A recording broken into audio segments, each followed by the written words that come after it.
Habit one is be proactive. At a simple level, it means take the responsibility for your own life. Take the responsibility for your own feelings, your own happiness, your own mood, your own attitude, your own responses. It is built upon a conviction that between a stimulus and a response, there is something called choice. Rollo May said it, but it has been said by many others as well. The creation story in Genesis in the Bible says that God created human beings in the image of God. Surely that doesn't mean that we are created to look like God. I don't imagine that God has arms and legs and a certain color of hair. God is neither male nor female, but the fullness of both. I think what it means to be created in the image of God is to have self-awareness, to be able to stand outside of myself and see myself, to understand myself or not understand myself. And what that means, one of the things that means, is that being created in the image of God is to have the capacity for choice. You see, Christian faith is 180 degrees opposite of determinism. I don't believe that God gave humans free will as a decision. That God was creating things and He said, I think I'm going to make a man and a woman, and, well, should I give them free will or not? I think it is the nature of God. It is the nature of creation. It is the nature of being created in the image of God. In the final analysis, it is the ability to love. For if we have no choice, if we don't have the ability to choose between stimulus and response, then we do not, in the final analysis, have the capacity to love.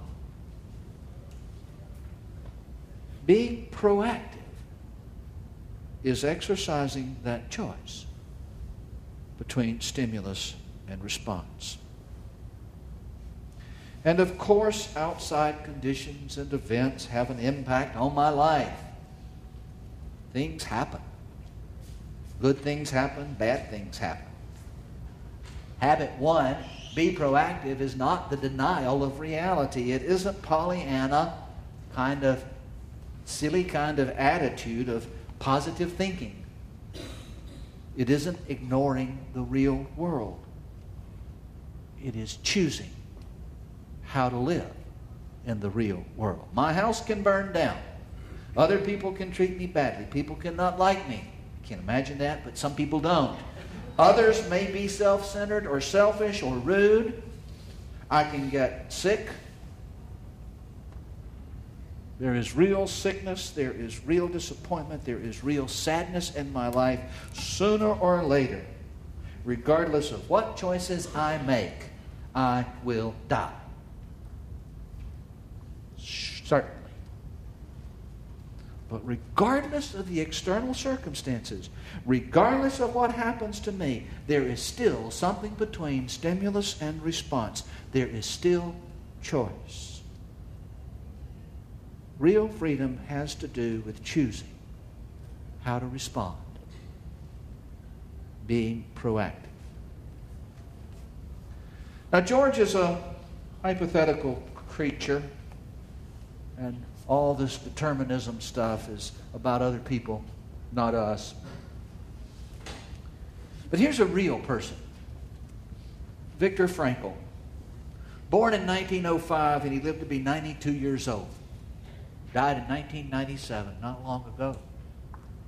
For 3 years, he was a prisoner in a concentration camp in Nazi Germany.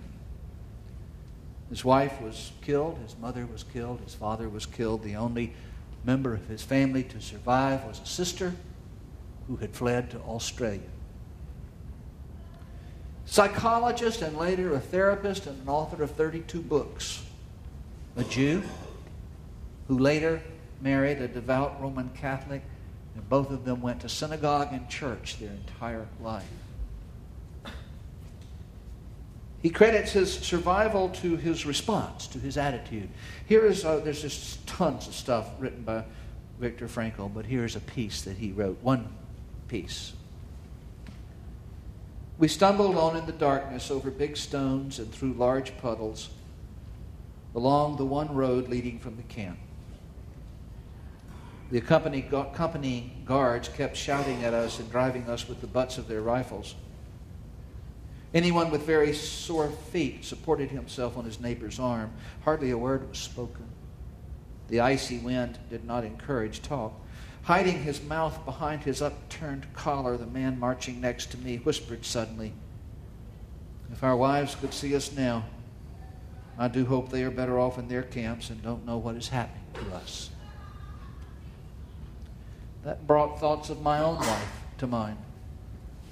And as we stumbled on for miles, slipping on icy spots, supporting each other time and again, dragging one another up and onward, nothing was said, but we both knew each of us was thinking of his wife. Occasionally I looked at the sky where the stars were fading and the pink light of the morning was beginning to spread behind a dark bank of clouds. But my mind clung to my wife's image, imagining it with an uncanny acuteness.